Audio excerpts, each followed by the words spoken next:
Bonjour ou bonsoir à tous. Je vais vous parler de deux essais de l'écrivain français Aymeric Patricot, deux ouvrages que l'on peut sans trop se risquer aujourd'hui, avec le recul des quelques années suivant leur parution, qualifiés de visionnaires, tant ils anticipent avec force et lucidité les nouveaux clivages qui émergent dans les sociétés contemporaines, particulièrement en France, bien que ceux-ci ne soient pas encore complètement reconnus. Dans Les Petits Blancs, paru en 2013, on ne saurait trop insister sur le caractère avant-gardiste que souligne cette date de publication. Aymeric Patricot, déjà à l'époque auteur de plusieurs romans sur des thèmes difficiles et souvent transgressifs, s'intéresse à la situation concrète, comme aux sentiments mêlés, parfois conflictuels, d'une figure émergente du paysage anthropologique français, longtemps ignoré, parfois nié, et dont il entend prendre par cet ouvrage la mesure de l'existence, celle du petit blanc, forme spécifiquement française de ce que les États-Unis connaissent par la figure du white trash, ou plus simplement de l'incarnation dans le champ social contrasté des sociétés multiculturelles d'une forme de misère spécifiquement blanche. Patricot donne du petit blanc, sans jamais l'essentialiser, une définition précise, celle d'un blanc pauvre prenant conscience de sa couleur dans un contexte de métissage et se découvrant aussi misérable que les minorités tenues pour être, a priori, moins bien traitées que lui. Loin d'être un essai de sociologie froide et distanciée, sans se donner le masque de la sécheresse scientifique, l'auteur explore rigoureusement, avec une profondeur de vue toute littéraire, ce phénomène qui constitue encore le point aveugle des sciences sociales et le fait avec le courage remarquable de se confronter au tabou.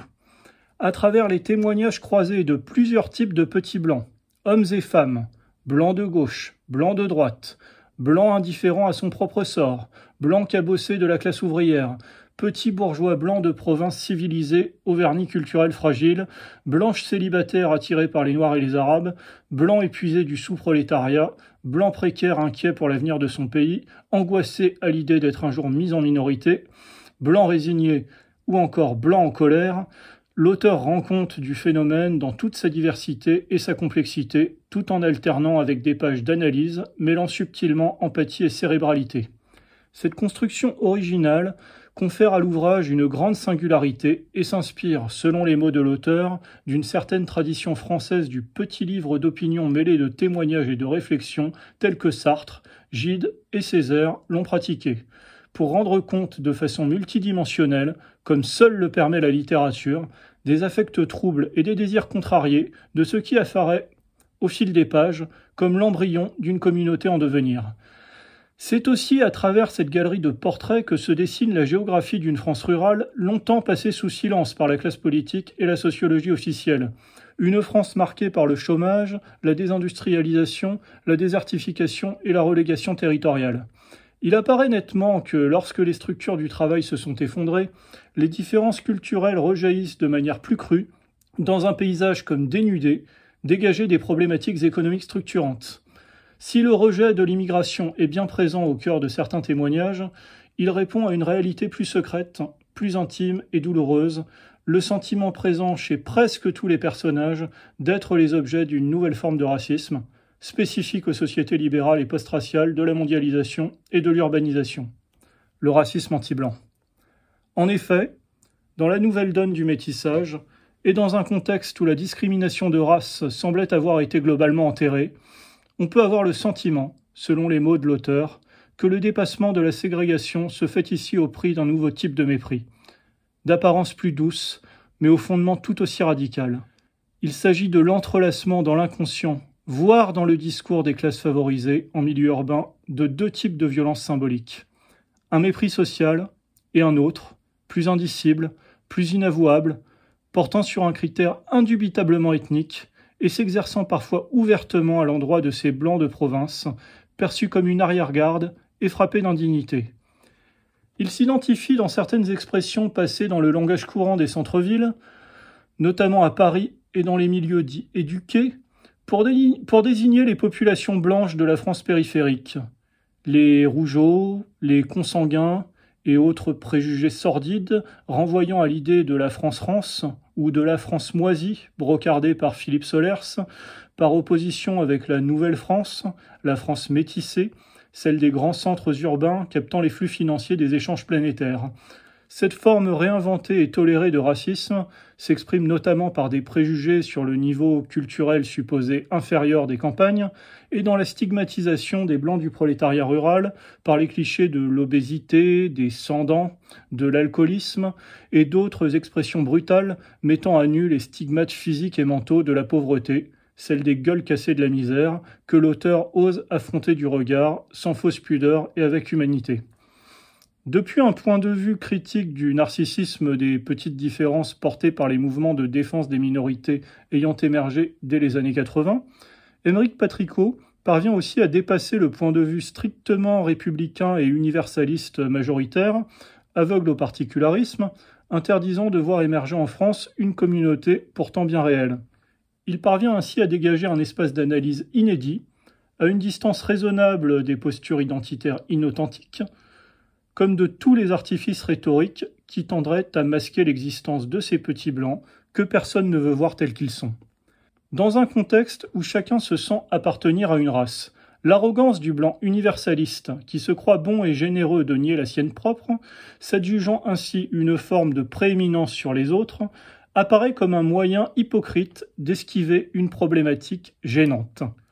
L'on peut rendre hommage à Aymeric Patricot pour avoir su 5 ans avant le mouvement des Gilets jaunes rendre compte de l'existence de ces petits blancs, trop pauvres pour intéresser la droite et trop blancs pour plaire à la gauche, et ainsi assumer de mettre au jour les conséquences concrètes d'une réalité sensible, rarement abordée de front et pourtant incontournable, celle, telle que la nomme simplement l'auteur, de la diversification ethnique du peuple français. C'est d'ailleurs le phénomène des Gilets jaunes qui, en confirmant une grande part de ses thèses, a conduit Aymeric Patricot à publier un second essai, celui-ci d'une facture plus classique, La révolte des Gaulois, dans lequel il reprend certaines de ses analyses pour les prolonger et parfois les dépasser à la lumière d'un faisceau d'événements plus récents et de la réception critique du premier ouvrage.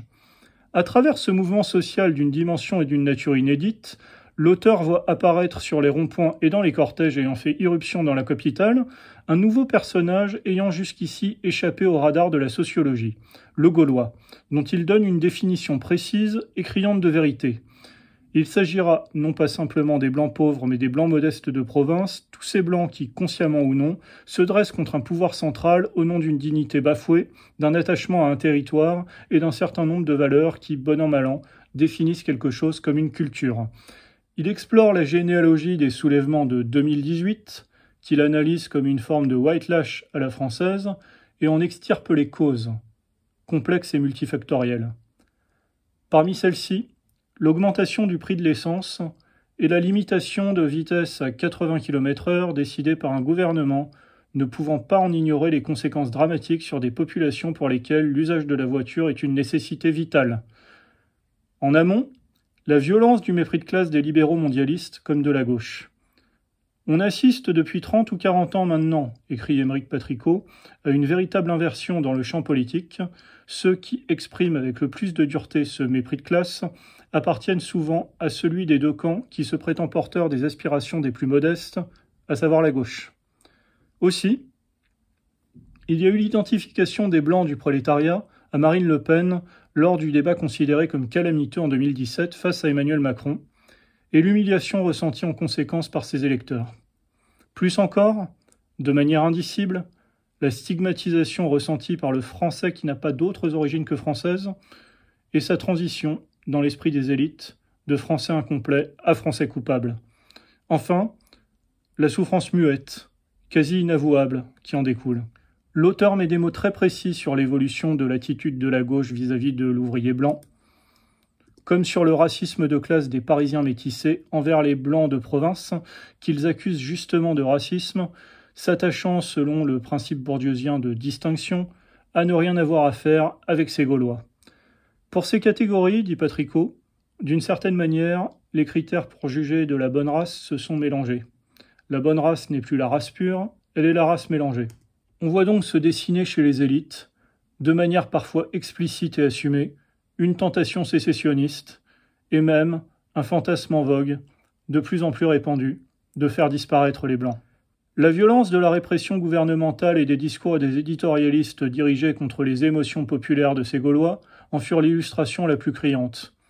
car contrairement aux petits blancs qui sont simplement ignorés par la sociologie, les Gaulois sont non seulement méprisés, mais combattus.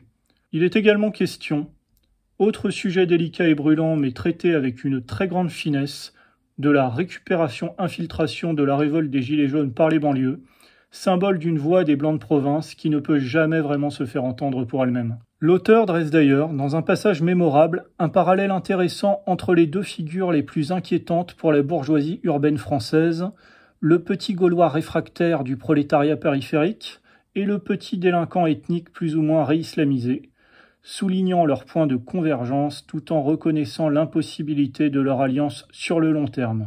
Je lis. À côté du jeune de banlieue, voici donc le blanc des campagnes. Il ne porte pas de casquette mais un gilet jaune. Il n'est pas mineur mais déjà mûr. Il n'est pas promis au chômage mais à un travail pénible. Il n'écoute pas Booba mais Johnny. Il ne dit pas nique ta mère mais enculé. Il ne brûle pas des voitures de police mais détruit des Porsche. Il ne tient pas les quartiers de barres d'immeubles mais bloque la circulation des ronds-points. Il ne lance pas des cocktails Molotov mais déborde les cordons policiers. Il ne tire pas à balles réelles mais renvoie les grenades. Il ne brûle pas de médiathèque mais tente de marcher sur l'Élysée. Il ne venge pas ses frères tombés sous les coups de la police mais des grands-parents subissant la misère. Il n'écrit pas de rap appelant à violer les blanches mais des slogans demandant à Macron de niquer sa vieille plutôt que les Bretons. Leurs colères prennent des formes différentes, les mots ne sont pas les mêmes et leurs revendications ne se ressemblent pas, mais tous les deux se dressent face à l'État pour dire leur défiance. Avec une souplesse dialectique dont l'auteur est passé maître, il actualise l'alliance objective au cours des manifestations parisiennes entre la banlieue et la grande bourgeoisie, explicable par la fascination des grands bourgeois pour les voyous, manière pour eux d'expier leur mauvaise conscience de classe. Enfin, en s'appuyant sur les écrits du philosophe nord-américain Charles Taylor, il dessine la voie encore inexplorée d'une nouvelle forme de libéralisme identitaire, possible issue pour une démocratie libérale devant affronter des défis inédits dans l'histoire et dont les Gilets jaunes ont révélé les impasses et les contradictions internes. Aymeric Patricot apporte par ces deux ouvrages une contribution essentielle au débat public et à la compréhension de notre époque, par sa manière particulière de contempler et d'aborder le monde social, regard dont il décrit mieux que quiconque la spécificité. Le temps de mon écriture n'est donc pas celui de l'historien, ni du sociologue, ni du politologue.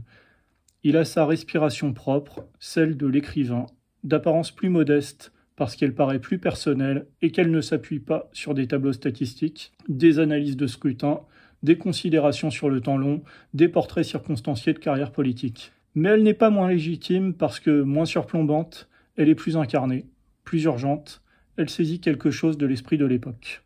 C'est pourquoi je ne peux que recommander la lecture de ces deux essais dont l'importance apparaîtra comme de plus en plus évidente à l'avenir, Les Petits Blancs, paru en 2013 aux éditions Plein Jour, et La Révolte des Gaulois, paru en 2020 aux éditions Léo Cher.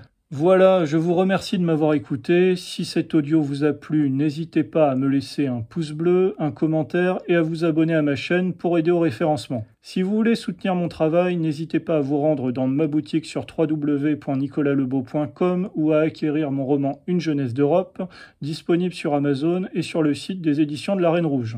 Encore merci pour votre écoute et à bientôt.